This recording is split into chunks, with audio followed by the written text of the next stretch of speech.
आवाज येतोय का एकदा चेक करा. अतिशय जोमाने तयारी सुरू आहे महाराष्ट्रातून. बोला तुम्ही. सगळे मराठा बांधव आंतरवलीच्या दिशेनं लक्ष ठेवू नयेत.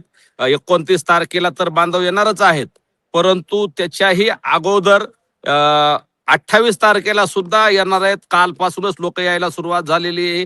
आज पण लोक आहेत आंतरवलीत खूप सारे, रोज येत आहेत जात आहेत, सगळीकडून कॉल येत आहेत. आणि मनोजदादा उपोषण न करता आंदोलन करावं अशी सुद्धा काही लोकांची भावना आहे. सगळ्याच मराठा बांधवांची, माझी सुद्धा इच्छा आहे, मनोजदादांनी उपोषण करू नये, आंदोलन करावं. कारण हे 11वं उपोषण आहे. त्यांच्या जीवाला धोका निर्माण होऊ शकतो आणि उपोषण केल्यामुळं त्यांची आधीच तब्येत खराब आहे.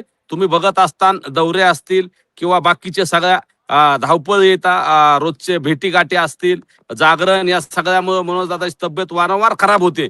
तरी त्यांनी हे उपोषण समाजासाठी सुरू करायचा निर्धार केलाय. पण आंदोलन जोरात होणार आहे, मोठ्या ताकदीनं बांधव येणार आहेत आणि मनोजदादांनी यावेळेस निर्णायक असं हे आंदोलन असेल असं जाहीर केलेलं आहे. त्याच्यामुळे सगळ्या महाराष्ट्राचं लक्ष, सगळ्या समाज बांधवाचं लक्ष आंतरवलीकडे लागलंय आणि मोठ्या ताकदीनं मराठा बांधव तिथं येणार आहेत. आंदोलन होणार आहे आणि सरकारकडून राहिलेल्या सगळ्या मागण्या मंजूर करून घेतल्या जातील यासाठी मनोजदादांचे प्रयत्न सुरू आहेत. तुम्ही म्हणालात की मनोजदादांना सगळेजण सांगतायत की तुम्ही उपोषण करू नका, आंदोलन करा. तुमची त्यांच्याबरोबर जी चर्चा झाली त्यातून मनोज जरांगे पाटलांनी काय सांगितलं, म्हणजे त्यांचा निर्णय काय आहे? त्यांचा निर्णय तर उपोषणाचाच आहे. ते उपोषणावर ठाम आहेत आणि उपोषण करत असताना ते पाणी सुद्धा घेत नाहीत. म्हणजे एवढं कडक उपोषण करतात. माग 10 उपोषण झाले, त्यात बघितलं असन वेगवेगळ्या वेळी वेगवेगळे निर्णय होत असताना त्यांनी पाण्याचा कण सुद्धा घेतला नव्हता. टिपका सुद्धा न घेतल्यामुळे त्यांची तब्येत वारंवार खालावते आणि उपोषणाच्या वेळेस अनेक वेळा त्यांना सलाईन लावावं लागलं, अनेक वेळा ऍडमिट करावं लागलेलं आहे.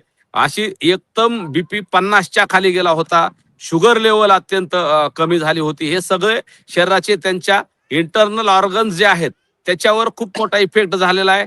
एरवी सुद्धा त्यांच्या पोटात दुखतं, एरवी सुद्धा त्यांना अनेक त्रास होतात, शरीराला व्याधी होत आहेत त्या उपोषणामुळे. त्याच्यामुळं आमची इच्छा आहे त्यांनी उपोषण करू नये, परंतु ते उपोषणावर ठाम आहेत आणि त्यांनी जर एकदा निर्णय घेतला तर त्यात आम्ही कुणीही हस्तक्षेप करू शकत नाही. त्यांचा निर्णय ठाम असतो, अंतिम असतो.